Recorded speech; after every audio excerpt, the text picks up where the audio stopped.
Good morning everyone. आवाज आ रही है मेरी? बोर्ड क्लियर है? आ रही है सर, बोर्ड में क्लियर है। Yes sir. Okay, thank you. देखिए, मेरा नाम है अजय सिंह हाड़ा। ठीक है, और मैं आप लोगों को आरंभ में फिजियो, पैथो और प्रैक्टिस ऑफ मेडिसिन पढ़ाऊंगा। ठीक है, इसी सीरीज में हमने फिजियो की जीआईटी शुरू की थी। ठीक है, इसका एक लेक्चर हो चुका है। तो मैं ये मान के चल रहा हूँ कि आप सभी ने ये फर्स्ट लेक्चर देखा होगा, या तो आपने एप्लीकेशन पे देखा होगा या फिर आपने यूट्यूब चैनल पे जाके देखा होगा। ठीक है, तो आज का लेक्चर भी इसी से कुछ पॉइंट्स रिलेटेड होंगे, कुछ नए पॉइंट्स होंगे।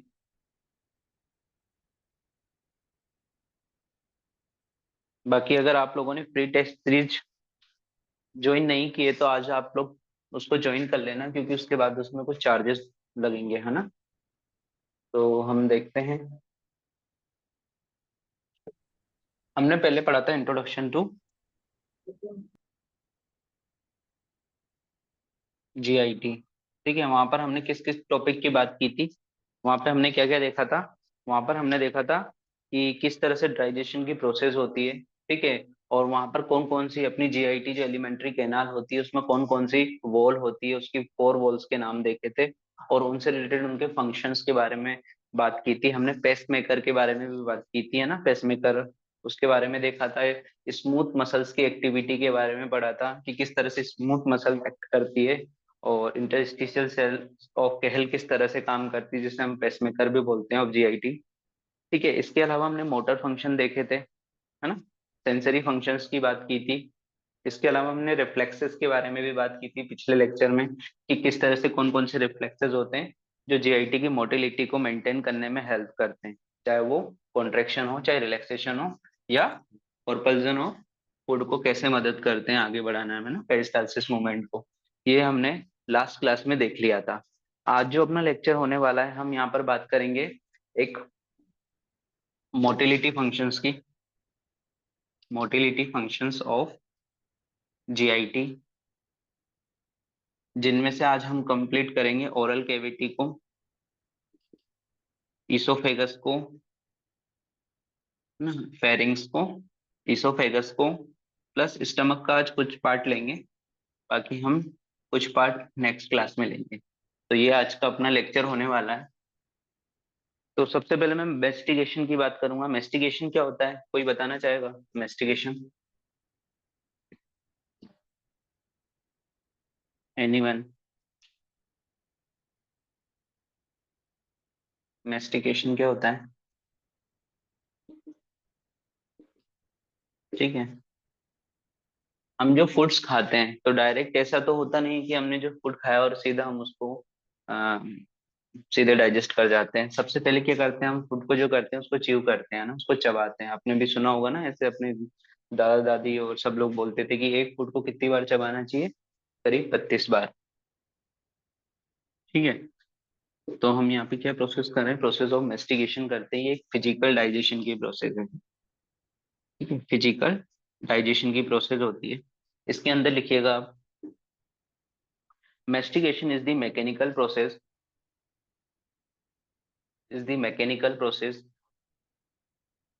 which break larger food particle into the smaller pieces, which break large food particles into the small smaller pieces। और क्या है इसके अलावा इसके फंक्शन? तो पहला लिखिएगा, it make the swallowing of food easier। मतलब जो हम फूड ले रहे हैं उसको स्वेलिंग प्रोसेस में वो हेल्प करता है। तो it make the swelling of food easier. Second point, it allow the mixing of food with salivary secretions. जो अपने सलाइवरी सिक्रेशंस होते हैं उनके साथ उसको एक मिक्स कर लेता है ना, जब हम फूड खाते हैं, है ना। अपने फूड लिया, ठीक है, फूड लार्ज पार्टिकल्स में आप लेते हो। ठीक है, फिर क्या होता है, आप इसको च्यू करते हो, इसमें सलाइवरी सिक्रेशन मिक्स होते हैं तो ये मिलके क्या बन जाता है, एक बोलस, है ना, इसको हम बोलते हैं बोलस। अब इस बोलस को हमें क्या करना है, स्वेलोइंग कराना है। तो उसकी स्वेलोइंग, या इसी को एक और नाम से जाना जाता है, डिग्लूटिनेशन, डिग्लूटिनेशन के नाम से, है ना, याद रखना। तो ये प्रोसेस हमें इजियर करनी है। इस इजियर प्रोसेस को करने के लिए हम क्या करते हैं, मेस्टिकेशन करते हैं। क्लियर। नेक्स्ट पॉइंट इसमें लिखिएगा, it increase the surface area of the food particles. अब जब आप उसको च्यू करोगे तो उस फूड पार्टिकल्स का जो सरफेस एरिया है वो भी क्या हो जाएगा, इंक्रीज हो जाएगा। तो it increase the surface area of food particles which help in digestion of food in alimentary canal। जो आगे नीचे प्रोसेस जाएगी, है ना, और भी प्रोसेस होगी, जैसे आपके स्टमक में इसोफेगस, स्टमक, स्टमक के बाद इंटेस्टाइन, तो पूरी प्रोसेस को क्या कर देगा, थोड़ा सा आपको इजियर कर देता है। तो लिखना है इसको दोबारा, it increase the surface area of food particles which help in digestion of food in alimentary canal.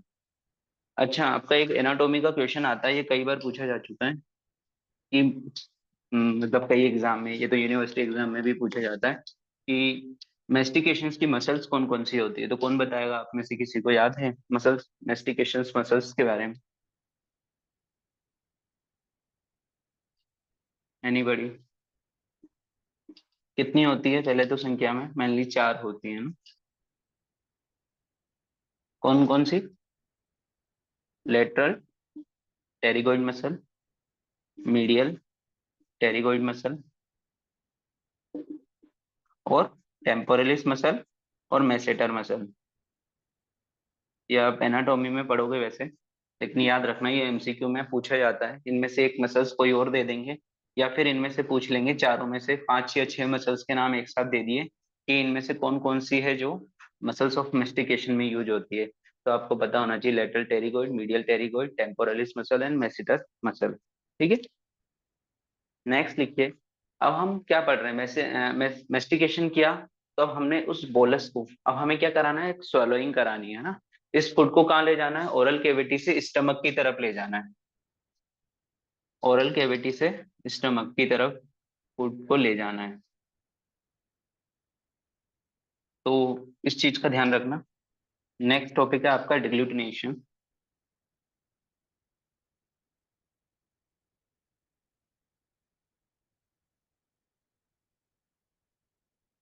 डिग्लूटिनेशन, डिग्लूटिनेशन में हम क्या करते हैं, हम ओरल कैविटी से फूड को कहाँ ले जाते हैं,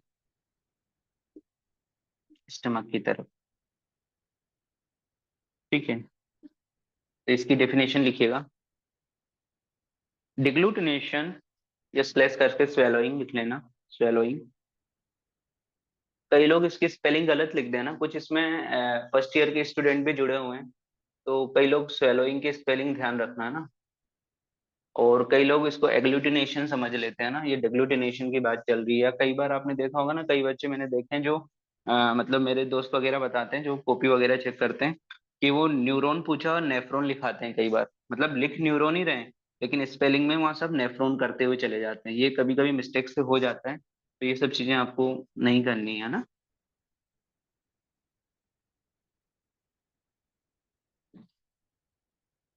तो ये हो जाता है, कॉमन मिस्टेक है, किसी के भी साथ हो जाती है ना। तो जब आप लिख रहे हो थोड़ा सा इस चीज को ध्यान से लिखना। तो डिग्लूटिनेशन एंड swallowing की definition, it is the process of food movement from the, it is the process of food movement from the oral cavity into the stomach, oral cavity into the stomach। अभी इसकी तीन stage होती है, ठीक है, तीन stage के नाम लिखिए। पहली है ओरल स्टेज, दूसरी फेरिंजियल स्टेज, और थर्ड है आपकी इसोफिजियल स्टेज। ठीक है, ओरल कैविटी स्टेज, और दूसरी है फेरिंजियल स्टेज, और तीसरी इसोफिजियल स्टेज। अब ओरल स्टेज में क्या होगा ना, देखिए ओरल स्टेज आपकी, एक और डिफरेंस बता देता हूँ। ओरल स्टेज आपकी वॉलेंट्री होगी, बाकी फेरेंजियल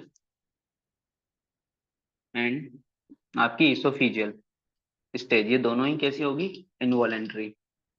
और एक क्वेश्चन और पूछा जाता है, इसमें पूछ सकते हैं ना।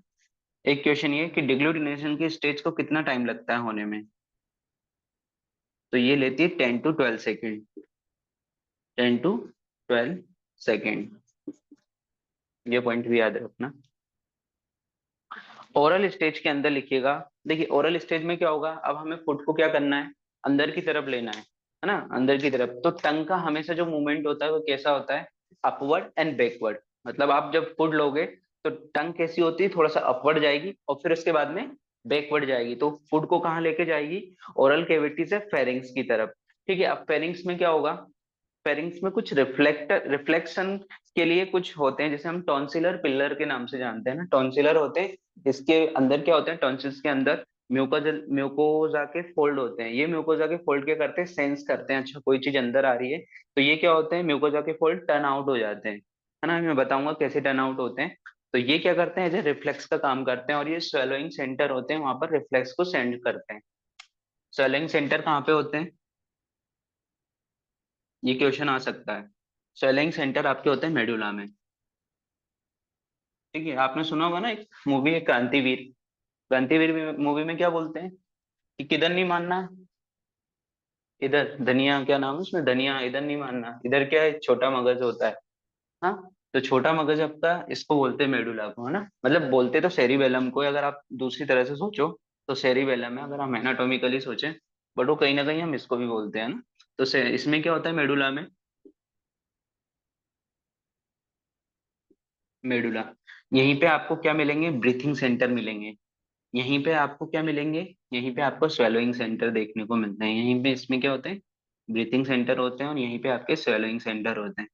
ये जब आप एनाटोमी पढ़ोगे तब उसमें ये सारी चीजें देखोगे, है ना। तो अभी इसका यूज भी आएगा आगे। तो मेडुला में स्वेलोइंग सेंटर होंगे, और ये रिफ्लेक्सेस को, जो म्यूकोजल फोल्ड है, जो टॉन्सिलर पिलर है, वहां से रिफ्लेक्सेस कहाँ जाते हैं, मेडुला में। मेडुला में भी कहाँ, स्वेलोइंग सेंटर में। ठीक है, और इसके अलावा इसमें एक और सेंटर होते हैं ना, यहीं पे आपको याद होगा, आपने पढ़ा होगा वासो मोटर सेंटर।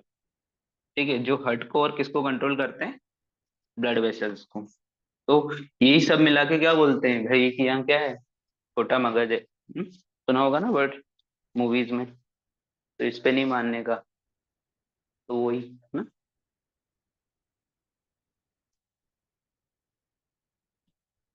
ये एक्टिवेट होंगे, फिर यहाँ से फुड क्या होगा, जब टॉन्सिलर पिलर से म्यूकोजल फोल्ड पे रिफ्लेक्स जाएंगे तो स्वेलिंग सेंटर पे रिफ्लेक्स जाते हैं। वहां से क्या होता है, दो अपने सेंटर होते हैं। मैं एक बार समझा दे रहा हूँ फिर इसको लिखाऊंगा। एक तो दो ओपनिंग होती है जहां पर फूड नहीं जाना चाहिए। एक तो नेजल ओपनिंग में पोस्टियर नेरेसिस होते हैं, जो अपने नोज के फ्रंटल जो होते हैं ना, जिसको हम एंटीरियर नेरेस बोलते हैं। ठीक है, ऐसे नोज की पीछे की तरफ भी खुलती है ना, तो उसे हम पोस्टियर नेरेसिस बोलते हैं। तो जब आपने फूड लिया इसका बोलस बना, तो ये फूड गलती से भी क्या ना हो, या तो ऊपर की तरफ, है ना, जहाँ पे अपना नेरिंग से जैसे होता है ना डायग्राम।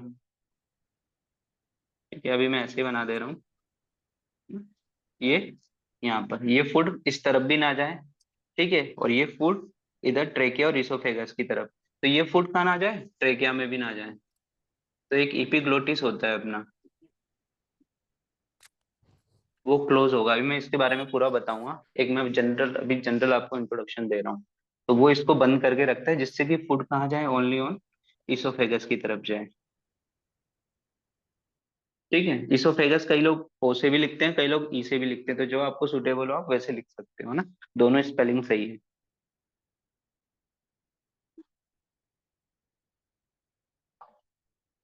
ठीक है, तो इसको भी हमें क्या करके रखना है, बंद करके रखना है नोज वाले फोल्ड को। तो इसमें जो सॉफ्ट प्लेट होता है ना, सॉफ्ट प्लेट क्या होता है, वो जस्ट ऊपर की तरफ चला जाता है ऐसे। ये आपका हार्ड प्लेट आएगा पहले, फिर सॉफ्ट प्लेट होता है। जब फूड यहाँ से यहाँ पे आता है ना, जैसे ही फूड यहाँ आएगा तो ये रिफ्लेक्शन होके इसका रिफ्लेक्स मिलेगा स्वेलिंग सेंटर को। तो ये वाला जो सॉफ्ट प्लेट है वो किसको बंद कर देगा, जो पोस्टियर नेरेसिस है उनको बंद कर देगा, कि जिससे जो बोलस है वो कहाँ ना आ जाए, खाना नाक की तरफ बाहर ना आ जाए। ठीक है, ऐसे ही सेम अपने एक और एपिग्लोटिस होता है, वो क्या करेगा, वो कहीं फूड ट्रेकिया में ना चला जाए, या रेस्पिरेटरी पासेज में ना चला जाए, उसके लिए एपिग्लोटिस को बंद कर देता है, तो फूड कहाँ पे चला जाता है, ईसोफेगस की तरफ। क्लियर। इसी को मैं लिखाऊंगा। तो पहली स्टेज लिखिए आप, ओरल स्टेज। ओरल स्टेज, है ना। एक और चीज देख लीजिए, स्पिंक्टर की और बात कर लेते हैं। मैं थ्रू आउटली जीआईटी की स्पिंक्टर्स भी यही बता देता हूँ। जीआईटी में टोटल 7 स्पिंक्टर होते हैं, कई लोग इसको 6 बोलते हैं, बट मैं 7 बता रहा हूँ क्योंकि मैं एक स्पिंक्टर को भी और भी काउंट कर रहा हूँ, है ना। पहला स्पिंक्टर आपको कहाँ देखने को मिलता है, पहला स्पिंक्टर होता है आपका अपर इसोफिजियल स्पिंक्टर। अभी मैं डायग्राम में बताऊंगा ये। अपर इसोफिजियल स्पिंक्टर, जिसे हम क्या बोलते हैं, फेरिंजियो इसोफिजियल स्पिंक्टर के नाम से भी जानते हैं, ना। स्पिंक्टर का क्या काम होता है, कोई बताएगा। स्पिंक्टर का वर्क, स्पिंक्टर क्या करते हैं, हमेशा ये याद रखना, स्पिंक्टर हमेशा अलाउ करते हैं मूवमेंट को, कहाँ, फॉरवर्ड डायरेक्शन, फॉरवर्ड डायरेक्शन में, ठीक है। और रोकते हैं किधर, बैकवर्ड डायरेक्शन में, कि कोई भी फुट पार्टिकल से वो केवल एक सीधा वन वे का ट्रैफिक है ना, केवल स्पिंक्टर का काम क्या है, एक तरफ ही ले जाना है, इस तरफ बैकवर्ड नहीं लाना। अब आप वो कहीं के भी स्पिंक्टर देख लेना, है ना, ऑलवेज फॉरवर्ड डायरेक्शन, ठीक है। और बैकवर्ड आने से उसको प्रिवेंट करते हैं। क्लियर। कोई भी इंस्पेक्टर हो, हम यहाँ पे भी देखेंगे इनका वर्क। अपर इसोफिजियल इंस्पेक्टर, उसके बाद होता है आपका लोअर इसोफिजियल स्पिंक्टर। इसको 3 नाम से जाना जाता है, मैं भी जब इसका वर्क बताऊंगा तब देखना। इसके अलावा हम इसको क्या बोलते हैं, गैस्ट्रो इसोफिजियल स्पिंक्टर, और एक और नाम होता है इसका कार्डियक इंस्पिंक्टर। कार्डियक इंस्पिंक्टर इसलिए बोलते हैं क्योंकि ये हार्ट के पास होता है, मतलब, पर इसका वर्क हार्ट से रिलेटेड नहीं होता, याद रखना। कार्डियक इंस्पिंक्टर। नेक्स्ट आएगा आपका, ठीक है। देखिए ये इसोफेगस है ना, मैं अभी एक छोटा सा डायग्राम बना दे रहा हूँ। ये आपका स्टमक, ठीक है। ये ग्रेटर कर्वेचर होता है, ये लेजर कर्वेचर है, ठीक है। यहाँ पर होता है पाइलोरस रीजन ऑफ स्टमक, तो यहीं पर होता है एक पाइलोरिक स्फिंक्टर। तो यहाँ अपना नेक्स्ट आ जाएगा पाइलोरिक स्फिंक्टर, जो ये अपर पार्ट है। यहाँ पर अपना कौन सा स्फिंक्टर देखने को मिलेगा, अपर इसोफिजियल स्फिंक्टर, और ये कार्डियक यहाँ से 3 सेंटीमीटर ऊपर, ठीक है। स्टमक स्टार्ट होने से 3 सेंटीमीटर ऊपर हमें कौन सा स्फिंक्टर देखने को मिलता है, अपना लोअर इसोफिजियल स्फिंक्टर, जिसे ही आप कार्डियक स्फिंक्टर या गैस्ट्रोइसोफिजियल स्फिंक्टर के नाम से भी जानते हैं। क्लियर। यही स्टमक का फंडस पार्ट होता है, आपको पता होगा। ये ग्रेटर कर्वेचर होता है, ये पाइलोरस रीजन होता है आपका। ये बॉडी ऑफ स्टमक देखने को मिलती है, लेजर कर्वेचर होता है, ठीक है। ये एंट्रम में है इधर, है ना। तो ये क्या है आपका स्टमक का डिसीजन, और यहाँ पर आपका पाइलोरिक स्फिंक्टर होगा। नेक्स्ट, नेक्स्ट स्फिंक्टर होता है आपको इलियोसिकल स्फिंक्टर, जहाँ इलियम वाला पार्ट मिलता है और जहाँ सीकम वाला पार्ट स्टार्ट होता है ना, अपन उस दिन डायग्राम देखा था। ये यहाँ से असेंडिंग, ये सीकम होता है, यहाँ से असेंडिंग कोलोन स्टार्ट हो जाती है, तो जो इलियम और यहाँ पे क्या हो रहा है, आपका सीकम वाला पार्ट मिल रहा है, तो इनके बीच में भी एक स्फिंक्टर होगा, जिसे हम क्या बोलते हैं, इलियोसिकल स्फिंक्टर। और उसके बाद में इंटरनल एनल स्फिंक्टर और एक्सटर्नल एनल स्फिंक्टर, ये आपने सुना होगा नाम, है ना। तो फिफ्थ में आपका आ जाएगा इंटरनल एनल स्फिंक्टर, और सिक्स पे आ जाता है एक्सटर्नल एनल स्फिंक्टर। ये तो हो गए 6 स्फिंक्टर, है ना, जो आप ज्यादातर आप लोग जानते होंगे। एक स्फिंक्टर और है, हम जीआईटी को इसमें काउंट करते हैं, आपने स्फिंक्टर ऑफ ओडी का नाम सुना होगा, स्फिंक्टर ऑफ ओडी। तो कुछ बुक्स हैं, जब आप इसको देखोगे तो कई बुक्स में ओनली 6 स्फिंक्टर दिए हैं, और कई बुक्स में 7 स्फिंक्टर दिए हैं, तो मैंने एक ये एक्स्ट्रा एड ऑन कर दिया है। ये कहाँ पे होता है, तो जब आप सेकंड पार्ट ऑफ ड्यूडेनम की ओपनिंग देखोगे ना, वहाँ पे कौन कौन सी चीज आ गई, तो कॉमन बाइल डक्ट और इधर से पेनक्रिएटिक डक्ट, तो वो ओपन होगी, जब मैं पढ़ाऊंगा तब ये बताऊंगा। वहां पर ये स्फिंक्टर ऑफ ओडी प्रेजेंट होता है, तो वहाँ इसके वर्क को भी समझेंगे। क्लियर। ये सारे के सारे स्फिंक्टर हैं,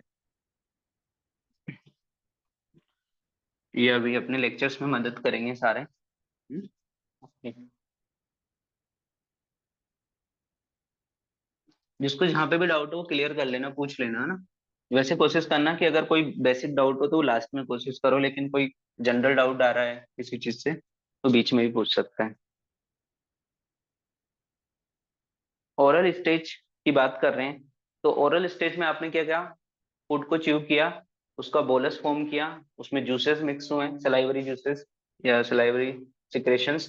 ठीक है, अब उसका क्या होगा, उसका बोलस फॉर्म होगा और उसको हम क्या कर रहे हैं, म्यूकोजल फोल्ड की तरह से होकर ईसोफेगस की तरफ जा रहे हैं, फेरिंग्स के थ्रू होके। तो यहाँ से ओरल केविटी से फेरिंग्स के बीच को फूड को लाना, यही किस में आएगा, डिग्लूटिनेशन की फर्स्ट स्टेज में, ओरल स्टेज में।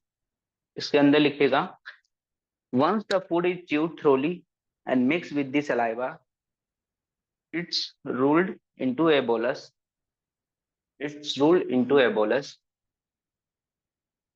Movement of tongue, ना, upward and backward. ब्रैकेट में लिख लो upward and backward. Then passes this bolus against the hard palate. Hard palate में पहले आता है तो हार्ड पैलेट के अगेंस्ट जाएगा, है ना, तो वहां से वापस उसका बैकवर्ड मूवमेंट होगा, टंग ने उसको ऊपर की तरफ धकेला और फिर यहाँ से हार्ड पैलेट की वजह से उसका जो मूवमेंट होगा वो बैकवर्ड होगा, है ना, क्लियर। देन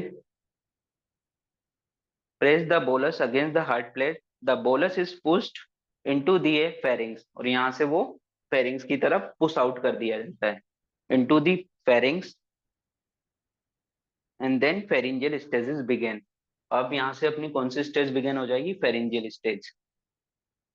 pharyngeal स्टेज, तो pharyngeal स्टेज अपनी तीन स्टेज में होती है अगेन। pharyngeal स्टेज, इसके अंदर तीन इवेंट्स होंगे, स्टेज नहीं बोल के मैं इसको इवेंट्स बोलूंगा। ठीक है, इवेंट्स होते हैं। पहला इवेंट्स आपको क्या देखने को मिलता है, ओस्टियोनेरेसिस पे देखने को मिलेगा, है ना, जो सॉफ्ट प्लेट क्या करेगा, उसको बंद कर लेगा, तो ओस्टियोनेरेसिस पे होगा। सेकंड इवेंट आपका कहाँ पे होता है, आपका epiglottis falls over the respiratory passes. Epiglottis falls over the respiratory Passage.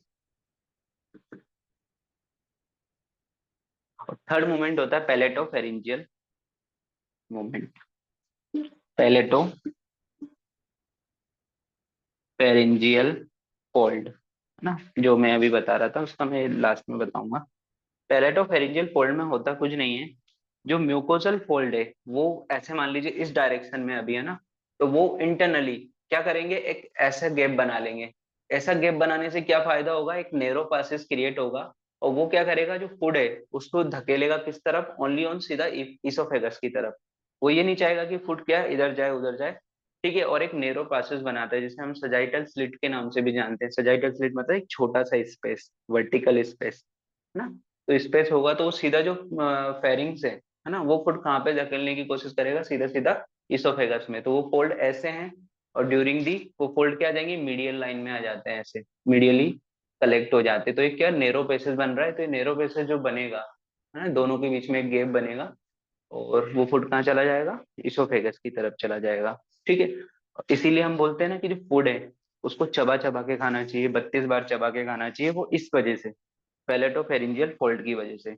अगर आप ऐसा नहीं करते तो कई बार आपको पेन देखने को मिलता है ना, कि इस जगह पे आपको पेन होता है फेरिंग्स के आसपास जब सैलोइंग करते हो, नॉर्मल केसेस में। ये बड़ा फूड का आपने होता है ना, कि कभी कभी हम बड़े बड़े वो घास खाते हैं फूड के,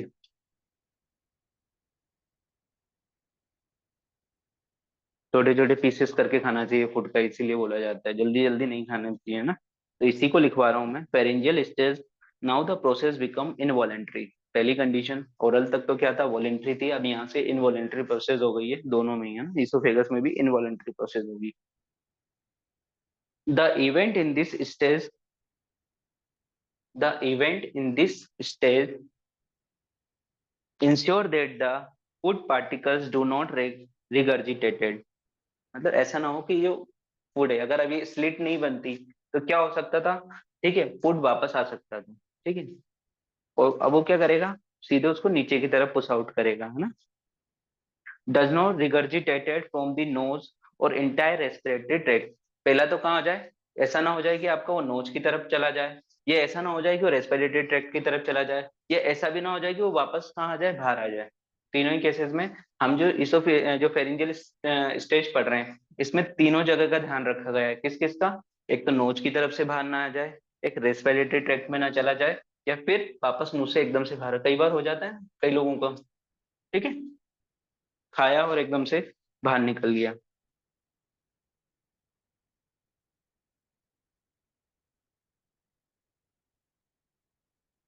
next, the food enter into the pharynx, a series of events are occur A series of events are occur to allow the food to passes through the pharynx। इसमें सीरीज ऑफ इवेंट होंगे, ये तीन तरह की stage होगी, है ना, events होंगे, और वो फूड कहाँ पे चला जाएगा, फेरिंग्स से, फिर वो इसोफेगस में आ जाएगा। ठीक है। The soft palate is rise upward to close the posterior nares. लिखिएगा इसको। The soft palate is rise upward to close the posterior nares so that food does not regurgitate from the nasal cavity। तो पहला event अपना क्या हुआ ना, मैं ऐसे बना दे रहा हूँ यार। आपका सॉफ्ट प्लेट या हार्ड प्लेट या सॉफ्ट प्लेट, फूड आपने लिया, बोलस बना, है ना, ये बोलस है, मैं इसको ऐसे बना दे रहा हूँ। ऐसा ना हो जाए, तो ये सॉफ्ट प्लेट क्या होगा, ऐसे posterior nares को इस तरह से अपवर्ड उठकर क्लोज कर देगा, जिससे कि फूड क्या ना हो, इधर ना आ जाए, और नोच की थ्रो, ये एंटीरियर नेरेस की थ्रो बाहर ना आ जाए। हाँ, इस चीज का ध्यान रखा जाता है फर्स्ट इवेंट में, तो इसी को लिखा रहा हूँ। The soft plate is rise upward to close the posterior nares, so that food does not regurgitate from the nasal cavity to the nasal cavity। Next, अब इपिग्लोटिस क्या होगा? इपिग्लोटिस, मान लीजिए ट्रेकिया रेस्पिरेटरी से, इपिग्लोटिस तो क्या कर लेगा, ये ऐसे इस पे जाकर फोल्स ओवर हो जाएगा, और ये क्या कर देगा, क्लोज कर देगा। ठीक है, एपिग्लोटिस को क्या कर देगा, क्लोज कर देगा, है ना। तो इसी इवेंट को लिखा रहा हूँ। The epiglottis swings backward swings backward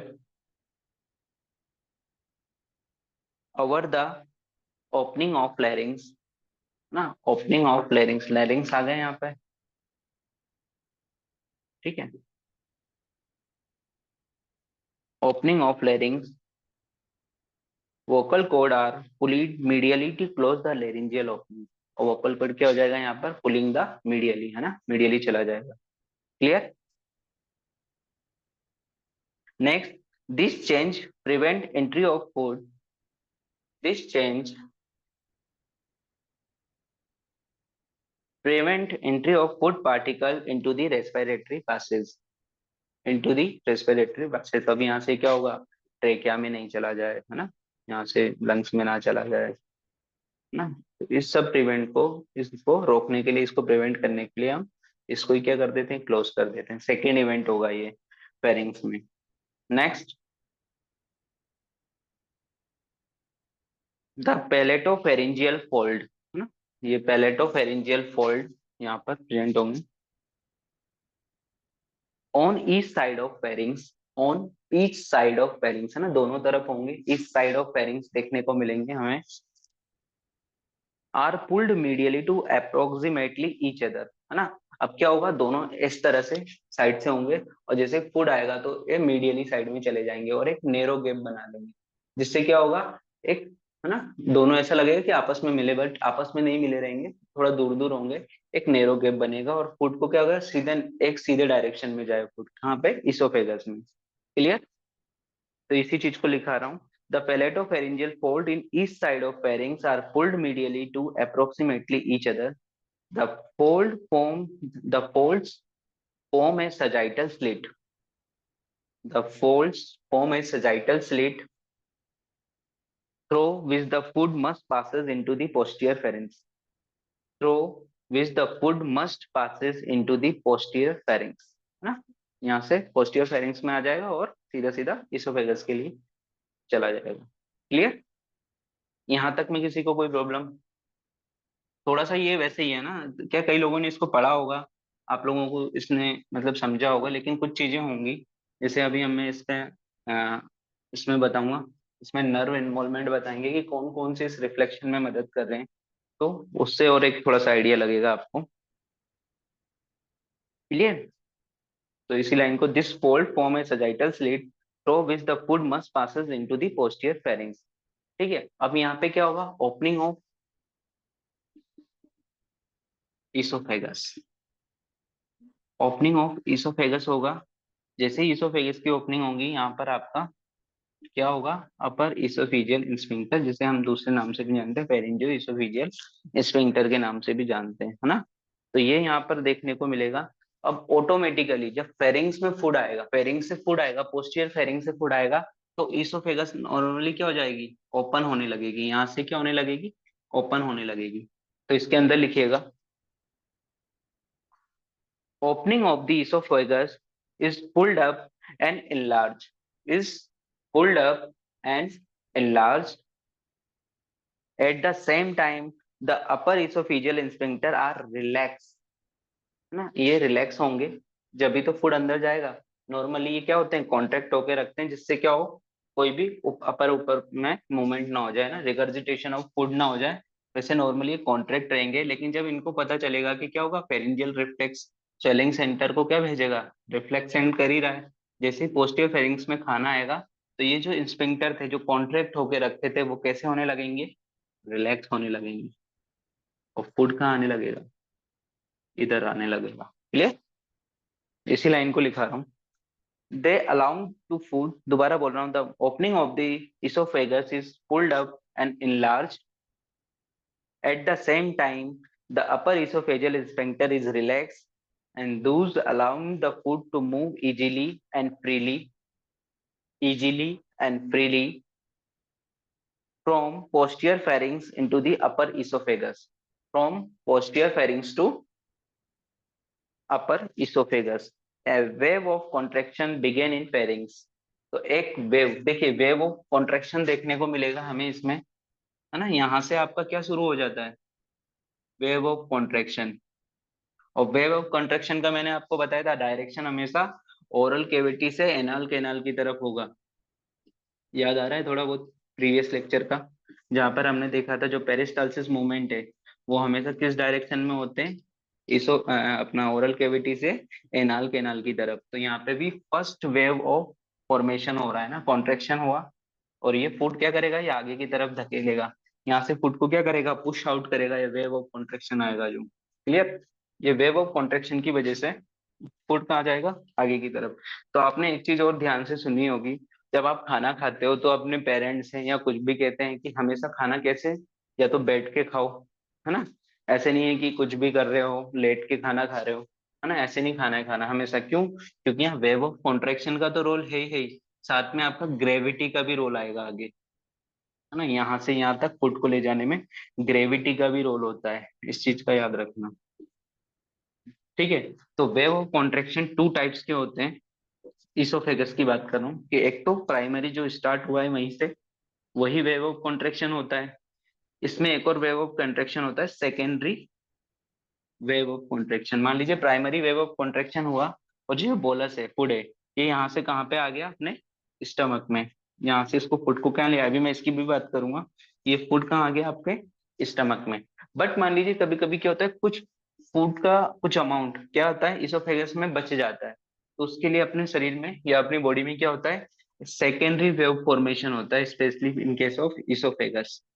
तो वो क्या करती है, जो बचा हुआ फूड है उसको भी कहाँ धकेल देता है, स्टमक में। तो ये दो चीज पे डिपेंड करेगा, एक तो ग्रेविटी पर और दूसरा आपके वेव ऑफ कॉन्ट्रेक्शन पे। क्लियर। इसके अंदर लिखिएगा, a wave of contraction is begin in the pharynx, a wave of contraction is begin in the pharynx। ठीक है, and spread down rapidly, and spread down rapidly, and it propel the food into the oesophagus. और उस food को propel कर देगा कहाँ पर, oesophagus की तरफ। अब हम थर्ड स्टेज डालेंगे, इसोफिजियल स्टेज।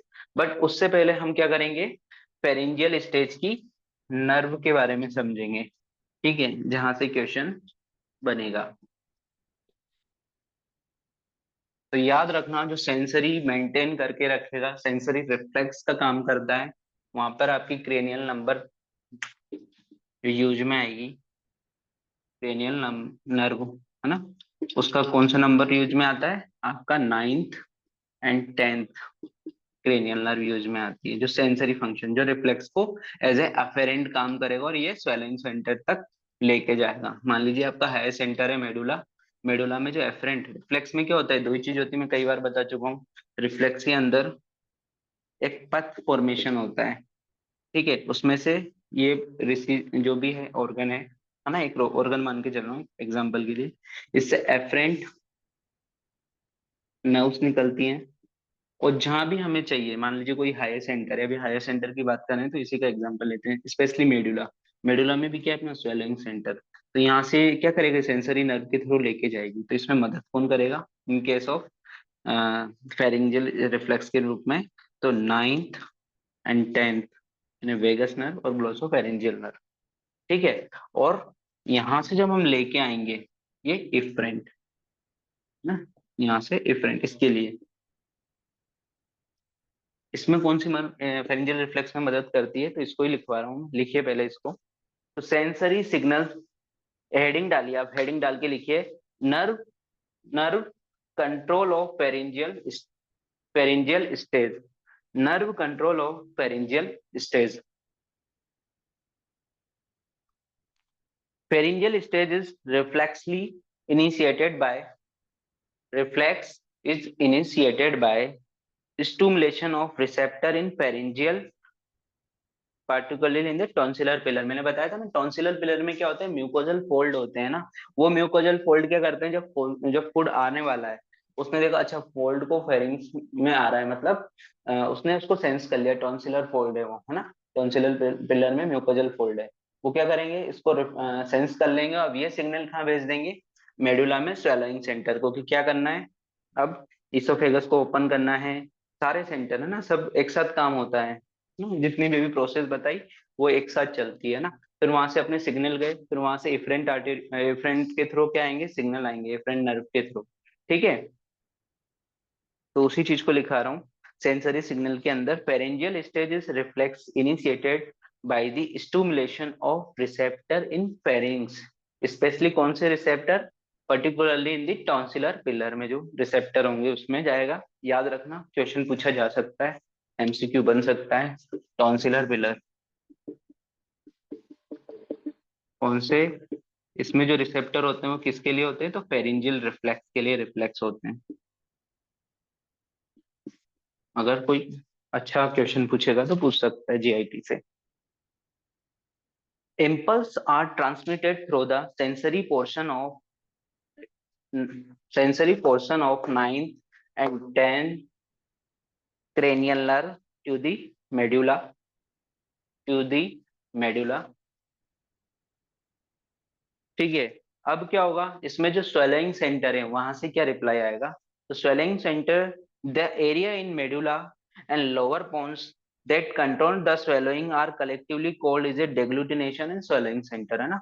ये तो क्लियर है, ये मैं बता दिया, इसको लिख लो चाहो पहले इस लाइन को। द स्वेलिंग सेंटर क्या होते हैं, swallowing centre, the area in medulla and lower pons that control the swallowing are collectively called as a deglutition और स्वेलोइंग सेंटर। ये क्वेश्चन पूछा जा चुका है कि जो डिग्लूटिनेशन सेंटर है वो कहाँ पर रहते हैं, तो याद रखना।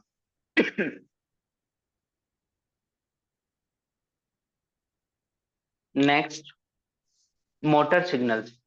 अब स्वेलिंग सेंटर तक तो अपने सिग्नल पहुंचा दिए 9th और 10th क्रेनियल नर्व से, अब यहाँ से जो सिग्नल आएंगे वापस, वो क्या आएंगे, वो कहाँ से आते हैं, तो लिखिए, from the swelling centre to the pharynx and upper oesophagus are transmitted by the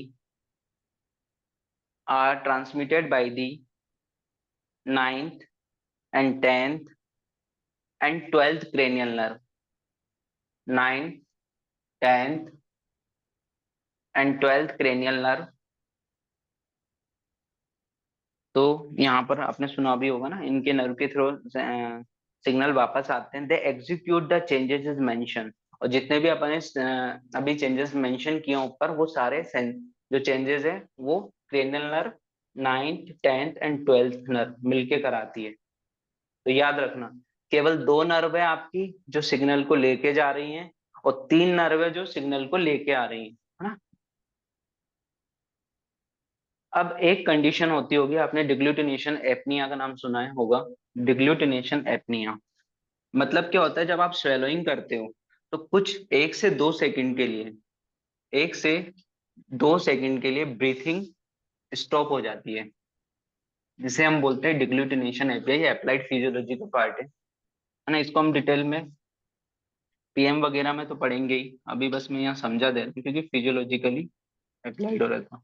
डिग्लूटिनेशन apnoea, कोई बताना चाहेगा क्या होता है, क्यों होता होगा ये? इसका आंसर कोई दे सकता है क्या, डिग्लूटिनेशन एपनिया? है ना, जब हम क्या करते हैं स्वेलोइंग करते हैं ना, तो उस जो breathing will be stop for 1 to 2 second. ऐसा क्यों होता होगा, मतलब क्या होता है, किसी को पता है?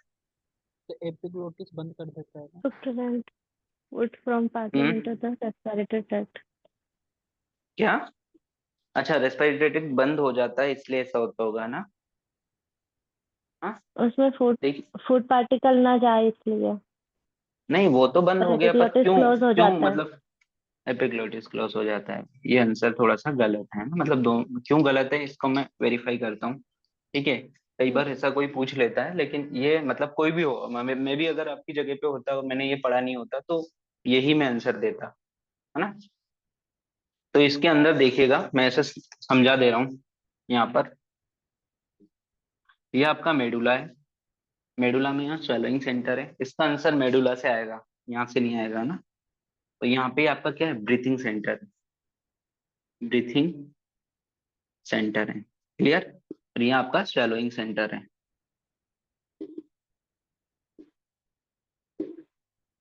क्या होता है जब आपके पास पेरिंजियल रिफ्लेक्स आएंगे, पेरिंजियल रिफ्लेक्स आते हैं और उसका जब आप स्वेलिंग सेंटर आंसर देता है, मतलब उसके अगेंस्ट जो काम करेगा, उसके मतलब उसका जो काम करेगा भाई मोटर सिग्नल्स के थ्रू, तो इससे इतने ज्यादा सिग्नल निकलते हैं, इतने ज्यादा सिग्नल निकलेंगे, मतलब नर्व, बहुत सारी नर्व के थ्रू इसमें सिग्नल जाते हैं। ठीक है, इसका मैं एक वर्ड भी बताऊंगा अभी, उसको समझना।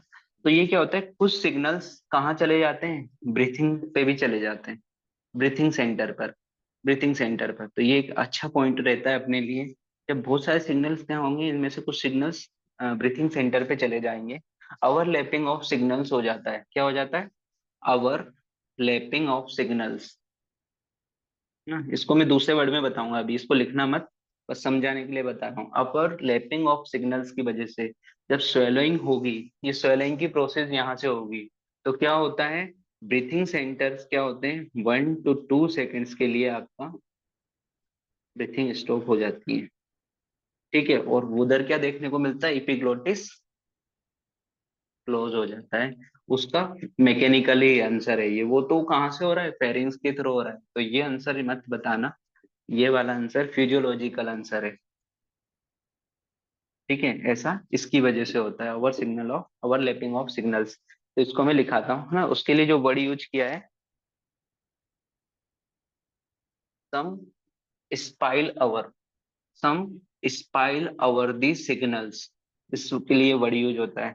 स्पाइल अवर मतलब होता है, आप जब किसी जग में या ग्लास में पानी भरो और वो पानी पूरा भर जाए, और अब वो पानी क्या हो रहा है, फैलने लगता है ना, तो पूरा भरने के बाद तो वो क्या होता है, उस वर्ड को हम बोलते हैं स्पाइल अवर। तो जब यहाँ से इतने सारे स्वेलिंग सेंटर से इतने सारे सिग्नल निकलते हैं, तो ये पूरा भर जाता है।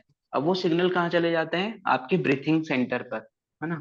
इसी को हम बोलते हैं स्पाइल ओवर दी सिग्नल्स।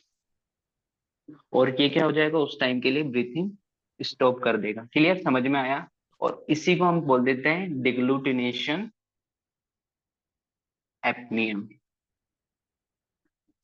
क्लियर, इसके अंदर लिखिएगा, temporary cessation of breathing during the swallowing, temporary cessation of breathing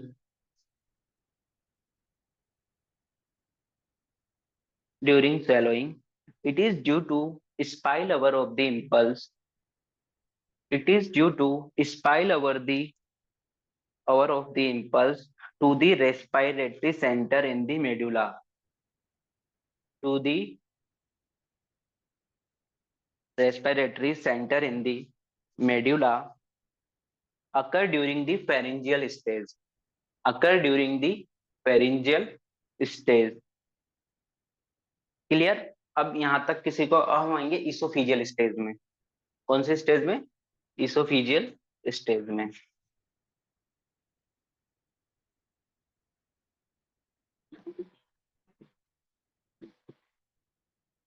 अब अपना फूड है वो कहाँ पे आ चुका है? इसोफेगस में. तो इसके अंदर लिखिए. अच्छा, इसोफेगस की लेंथ कितनी होती है? कोई बताएगा? इसोफेगस की लेंथ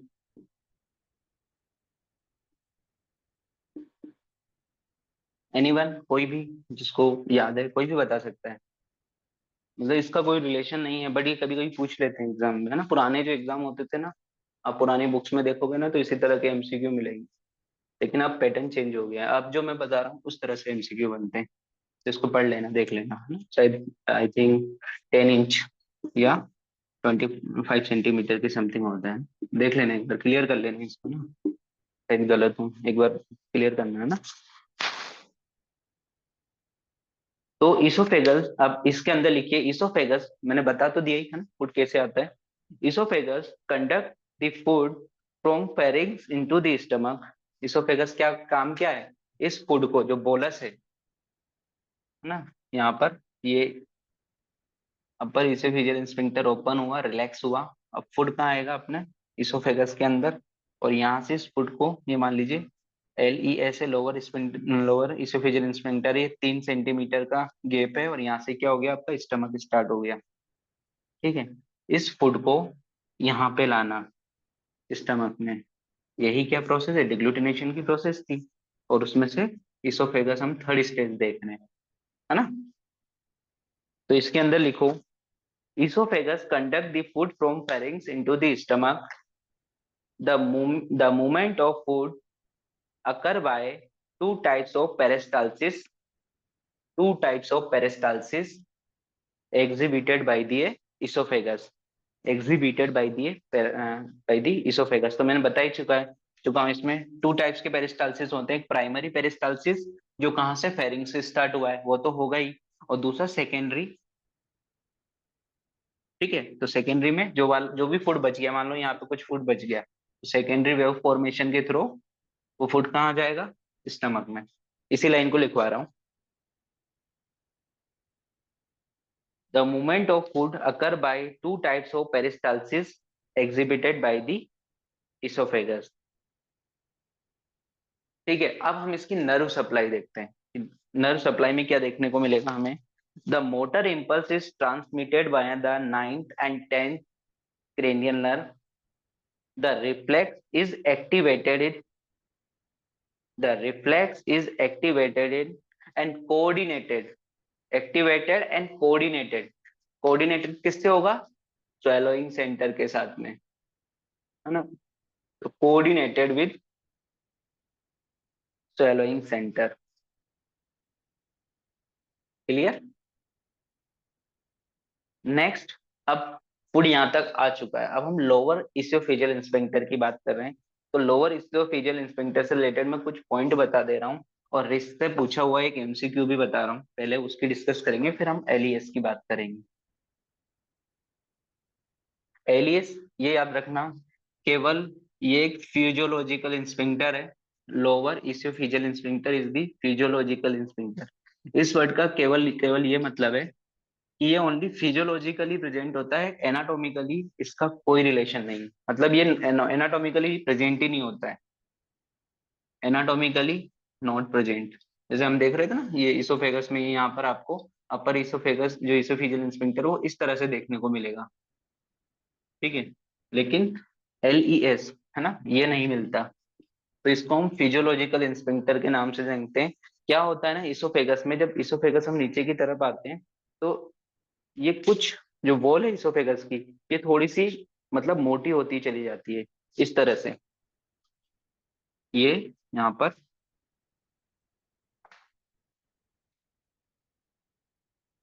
इस तरह से।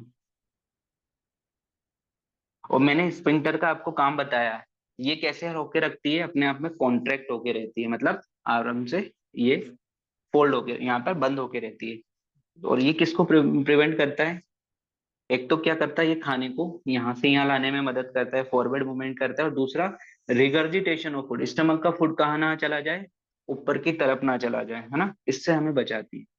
रिगर्जिटेशन ऑफ फूड से प्रिवेंट करके रखता है, या backward of the movement of food से प्रिवेंट करके रखता है। क्लियर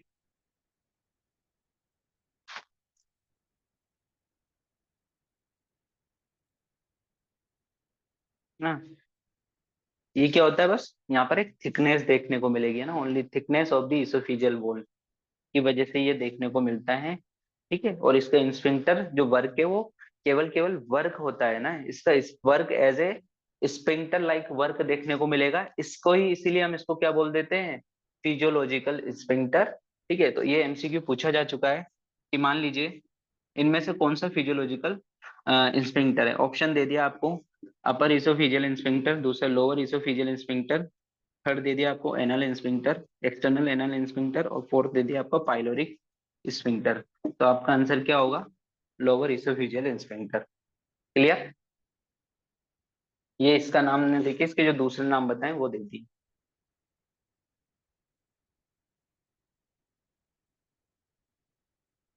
तो इसके अंदर लिखेगा, lower oesophageal sphincter is also known as a gastro oesophageal sphincter, gastro oesophageal sphincter. ठीक है, situated at the lower end of the esophagus, situated at the lower end of the esophagus, bracket में लिखना 3 centimetre अबो, 3 centimetre अबो दी stomach. ठीक है, ये junction से, ये junction form होता है ना, इससे 3 सेंटीमीटर अबो देखने को मिलता है। 3 सेंटीमीटर अबो, ये जो सेंटीमीटर की वैल्यू है ना, जब आप स्टमक पढ़ोगे, जब सर्जरी पढ़ोगे, वहां पर इसकी वैल्यू काम में आएगी आपको। इसलिए मैंने 3 4 बार इस पे फोकस किया है, जब आप सर्जरी जब आपको पढ़ाएंगे तब आपको ये वैल्यू काम में आएगी। क्लियर। अब इसके अंदर लिखना,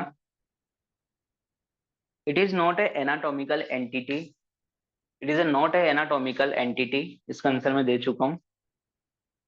the oesophageal circular muscle function as a sphincter at the region, जो इसोफेगस की जो मसल्स हैं, है ना, मस्कुलर वॉल है, वो function as a act like an sphincter की तरह एक्ट करेंगी। ठीक है, when a peristaltic swelling wave passes down, when the peristaltic, इसकी बात चल रही है, peristaltic swallowing waves are passes down to the oesophagus, there are the receptive relaxation, there is receptive relaxation होगा, मतलब जैसे फूड पार्टिकल्स यहाँ पे आएगा, ये इसको सेंस करेगी और ये ऑटोमेटिकली क्या होने लगेगी, रिलैक्स होने लगेगी, जो कॉन्ट्रेक्शन है वो खत्म होने लगेगा, और फूड है वो कहाँ आने लगेगा, स्टमक की तरफ आने लगेगा। ठीक है, इसी लाइन को लिखा रहा हूँ।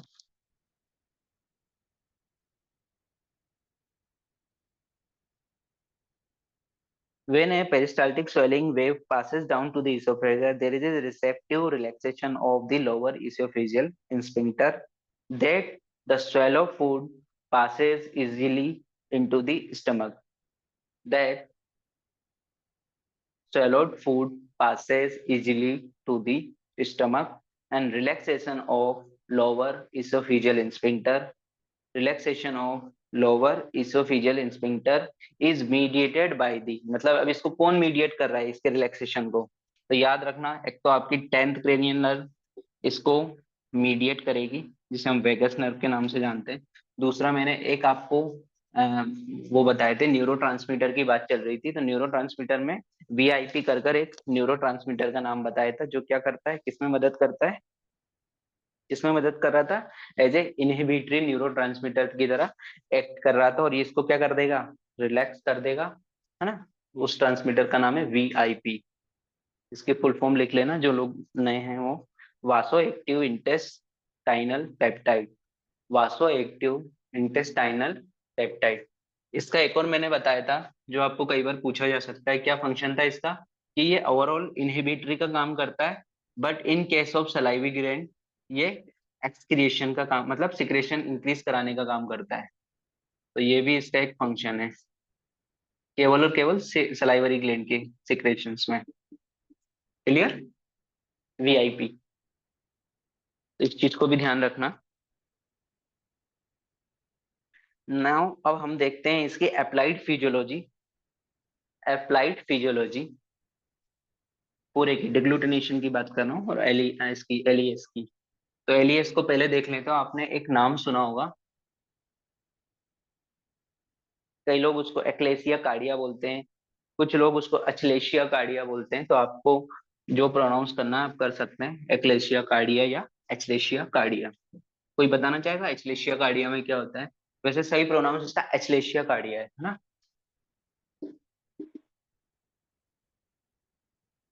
स्पेलिंग देख लेते हैं।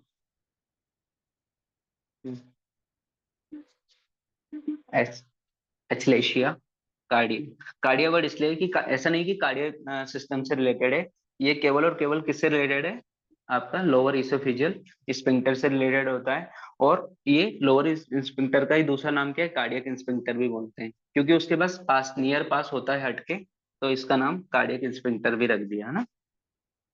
और इसका कोई वैसा रिलेशन नहीं है। क्लियर? तो एचलेशिया कार्डिया, इसके अंदर लिखिए एक कंडीशन मतलब इस पे एक्सेसिव टोन होगा। जो लोअर इसोफेजियल स्फिंक्टर की मसल्स रिलैक्स हो रही थी ना, ये मसल्स क्या, एलियस है ये ना, एलियस ये स्टमक, सॉरी इसके लिए जैसा बनाए, ये क्या होगा, एक्सेसिव टोन होगा, और ये कॉन्ट्रैक्ट होके बैठा रहेगा, मतलब पीछे नहीं होगा। आपने बच्चों में देखा होगा जिनमें क्या होता है, ईएनएस डेवलप नहीं होता है ना, ईएनएस डेवलप नहीं होता है, एंटेरिक नर्वस सिस्टम। तो बच्चों को आपने देखा होगा ना, कई बार दूध पिलाया, वो दूध वापस से क्या होता है, यहाँ तक तो आता है, यहाँ से क्या होता है, ये sphincter due to ENS not developed, जो 1 दिन 2 दिन 4 दिन 5 दिन का बच्चा होता है, उसमें आपने ये फुली डेवलप नहीं होता, तो वो क्या होता है, यहाँ से वापस चला जाता है, और बच्चे को क्या हो जाती है, वॉमिटिंग। हाँ, कहते हैं ना बच्चा दूध निकाल रहा है, तो वॉमिटिंग देखने को मिलती है बच्चे में। तो ये बच्चों में भी होता है। एक condition in which there is excessive tone of LES, lower esophageal sphincter, and it does not relax during the swallowing. It does not relax during the swallowing, और ये रिलैक्स नहीं होगा, फूड इसमें नहीं आएगा ना।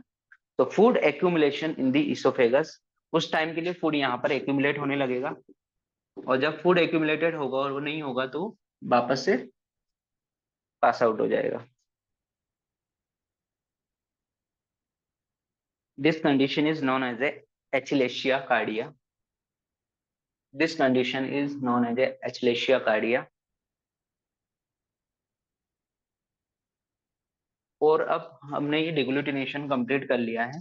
सर अब ये हम इसमें कॉन्ट्रेक्शन बताया या रिलैक्सेशन बताया मतलब? ये ये कॉन्ट्रेक्शन होके रह जाता है, रिलैक्स नहीं होता। रिलैक्स हो जाता तो फिर तो स्टमक में चला ही जाता है ना। तो ये कहाँ रह जाएगा, केवल और केवल यहाँ पर कॉन्ट्रेक्शन होके रह जाता है। मसल्स को जो रिलैक्स होना था वो रिलैक्सन फेल हो जाता है। एक और कंडीशन हम आगे देखेंगे, सर्जरी पढ़ेंगे जब, आपको जो सर्जरी पढ़ाएंगे टीचर, तो आपको एक कंडीशन पाइलोरिक स्टेनोसिस की कंडीशन आएगी, वो भी बच्चों में देखने को मिलती है ना। वो भी एक कंडीशन है ना। एक इंडियन के नाम पे इसका वो रखा गया है, इस सर्जरी का नाम रखा गया है। वो जब आप पढ़ेंगे तब आप रैम स्टेट सर्जरी ऐसे कुछ नाम है, तो वो आप वहां पे देखोगे। वो एक अलग कंडीशन है, वो स्टमक में देखने को मिलती है ना। पाइलोरिक स्टेनोसिस के केस में वो यहाँ पर देखने को मिलेगी। ठीक है, वहां पे भी कुछ सिम्टम ऐसे ही आते हैं, इसलिए वो चीज बता दी। और वो कंडीशन भी बच्चों में ज्यादा देखने को मिलती है ना, जो बच्चा हुआ है अभी 10 से 12 दिन का बच्चा है। क्लियर? वो आप उसमें पढ़ोगे सर्जरी में। अब नेक्स्ट लिखिए डिस्फेजिया, मतलब पेनफुल स्वेलोइंग। सर ये इसको भी क्लास यही क्लियर कर, बस हो गई कंप्लीट, लास्ट है इसका ये। 1 घंटे की क्लास थी, हो गई, ये लास्ट है इसका ना। फिर इसका अब हम स्टमक वाला पार्ट भी नेक्स्ट क्लास में ही लेंगे। डिफिकल्टी इन स्वेलोइंग, डिस्फेजिया के अंदर लिखिए difficulty in swallowing. It may be occur from a variety of disorder such as oesophagus की जो वेराइटी ऑफ डिसऑर्डर है, जब हम इसको पैथोलॉजी पढ़ेंगे, है ना, अभी तो हम इसको फिजियोलॉजिकली देख रहे हैं, तब हम इस टर्म को और अच्छे से समझेंगे। बस अभी ये याद रखो, difficulty in swelling is known as a dysphagia, for the purpose of physiologically बात कर रहे हैं हम इसको ना। जब डिसऑर्डर पढ़ेंगे इसोफेगस के तब देखते हैं। अब आपके जो भी डाउट्स हैं वो आप पूछ सकते हैं मुझसे लेक्चर के रिगार्डिंग।